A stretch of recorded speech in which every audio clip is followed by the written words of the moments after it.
Hello, this is Paul McKenna. On this tape, I will give you all you need to establish your confidence and to take it into every area of your life. Follow all my instructions fully and completely, and I promise you will experience a tremendous improvement in your confidence and in your life. My tapes and videos have helped thousands of people. Now I'm going to help you. This side of the tape is directed to your conscious mind, the part of your mind where you make decisions and where you are aware of now. I will explain a number of techniques you must use to create patterns of confident behavior. Use these techniques deliberately until they become habits for you. They will provide a framework in which the energy released from your unconscious will be expressed. Your unconscious mind is all the memory, wisdom, and perception that you're unaware of at any one time. It contains all your hidden potential and inner power. On the other side of this tape is a powerful hypnotic induction, which releases the power of the unconscious mind to give you strength and confidence. It will program your mind for success. You should listen to it only when you can relax safely and comfortably and ignore the outside world completely. Each of us is different. We all want confidence, but we all have different lives to live. I would like you to think for a moment now about what you want confidence for. Take a moment or two to think about that. Where will you use it? What changes will it make for you as you are more confident? Let's take a specific example. Imagine a scene in your head now where you are totally confident. Imagine you are seeing a film right now of a time in the future when you're using your confidence to achieve something you really enjoy. Do whatever you would do if you knew you couldn't fail. Just sit back now and watch yourself achieving excellence. Notice how you look, the expression on your face, the light in your eyes. Notice the life, the grace, and the elegance in your movements. Let the camera of your mind move all around the scene and replay it as slowly or as fast as you wish, as many times as you wish, so that you become fully acquainted with every aspect of your presence during a moment of successful achievement. Notice how you're sitting or standing, your expression, and your movement that lets you know that this is a moment of great success. The concentration or happiness on your face, the grace, ease, or commitment of your movements, the sense of mastery. And pay attention here to the sensations in your body, and notice how your body responds to your imagination. Your body responds to all the pictures that are conjured up in your mind, deliberately or accidentally, in exactly the same way. Now, you are going to use this responsiveness. As you continue to visualize this time of confidence, and as you feel the pleasure and power of it, gently and precisely press together the finger and thumb of one hand. It doesn't matter which hand, just do it. Whenever you want confidence, whenever you need to be reminded of your powerful positive potential, repeat that exact same pressure with your finger and thumb and recall this picture vividly and clearly to stimulate you to be fully in your own power and confidence again. By repeating this gesture every time you think of this image and feel these confident feelings, you are creating an association that will allow you to bring these feelings back whenever you want them. Don't underestimate the power of your mind here. Do this simple but powerful exercise and you'll find it gets easier and easier and more powerful every time. You see, the human mind works by association. When we've experienced two things together for a little while, one will automatically remind us of the other. This associational linking is very powerful. For example, I like traveling, so whenever I go to the airport, I feel that excitement. even if I'm just going to pick someone up. The rule is, repetition is the mother of success. So let's just repeat this mental visualization. Remind yourself of that picture of you being successful and confident. It doesn't matter if it's not very clear at first. Each time you do it, it'll improve. Home in on the part of it that makes you feel best. Magnify that part. Make it bigger, brighter, louder, bolder, brilliant, richer in your mind. Really feel it within you and around you. And when that confidence is at its peak, press your finger and thumb together again in exactly the same way as you did before. And say to yourself, I am confident. And then relax. You are making that finger and thumb pressure into a signal to your unconscious mind to call up that feeling of confidence and power within you. Practice this imagining for at least 3 weeks every day, and then whenever you feel challenged, you can repeat that exact same movement. Concentrate for a few moments and access your inner state of confidence. Do it 21 times in a row.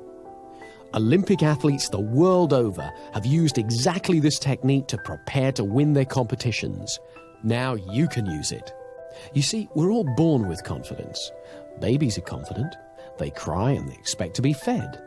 They explore and they have no fear. We all have the ability to regain the confidence we are born with. And one of the main things we have to do, which is ridiculously simple, is just to make room for confidence.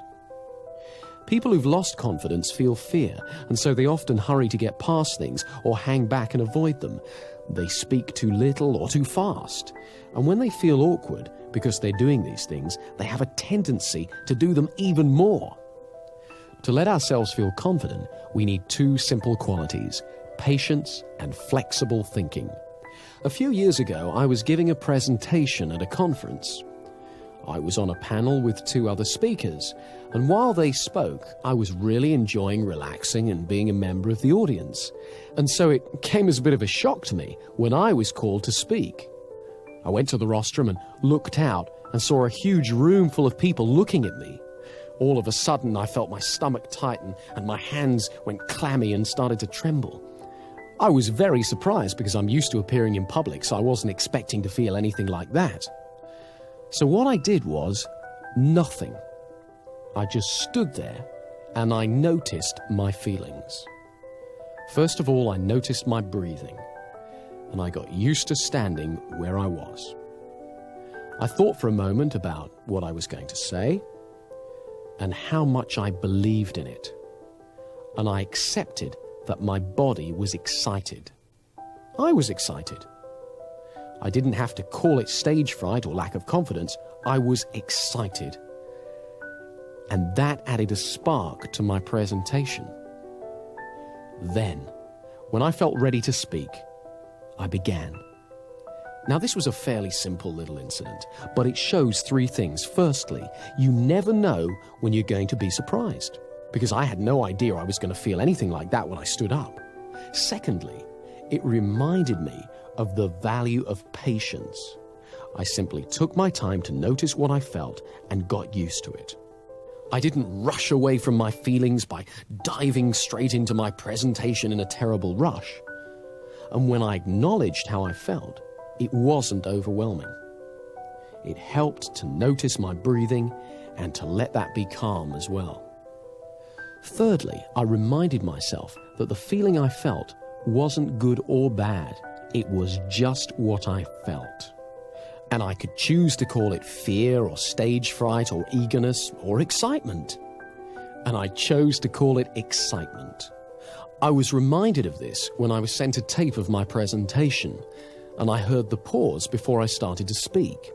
That was the pause I took to make room for my confidence. There are lots of ways you can make room for confidence in your life. In conversations, we can practice confident listening. Confident listening is allowing yourself to concentrate fully on the other person's speech. It means that rather than preparing what I'm going to say, I really listen to you. And so often when I listen well, what I need to say, and when it's okay to say nothing, becomes much clearer. When I hear the rhythm of the conversation, I discover that there are plenty of times when silence is appropriate. By listening with patience, I make room for confidence in my conversations. The same is true with actions and feelings. Patience makes room for confidence. Turn your attention outward to the world while acknowledging what you feel.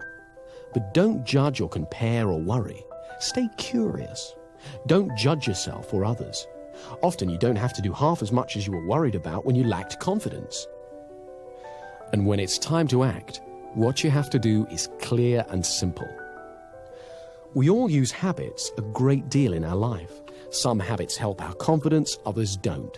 So to increase our confidence, we have to amplify the habits that assist us and eliminate those that don't. Much of our thinking is habitual. It happens all by itself and is just a string of associations. Mostly, we tend to be absorbed in a task or an interest, or afloat on the river of automatic thinking. However, we can affect it. With a little effort, we can redirect our attention. It turns out that associational thinking is very powerful, so this effort has to be made over and over again. At first, it's quite unnerving to discover how easily we can be distracted. But if we repeat the effort over and over again, we gradually find that we affect our patterns of association and also increase our powers of concentration. There's one very important way we need to make this effort. Nowadays, the atmosphere of ideas in which we live is very busy. Messages bombard us from all sides, and not all of them are very healthy. On television and radio, we're asked to buy far more than we can afford, and the news is always full of doom and disaster. To protect ourselves, we learn to ignore a great deal of it, so that we're not overwhelmed. But unfortunately, we can also inadvertently ignore the beauty and blessings of life as well. So we must learn to be selective and to reinforce the positive, beautiful messages in our lives, so that we nourish the positive and beautiful in ourselves. As we pay attention to the goodness in the outside world, we strengthen it within ourselves. It's also useful to phrase things positively, to use optimistic language whenever possible. I don't mean that we should ignore difficulties or problems, but that we should always look towards the solution, not the negativity. If we use positive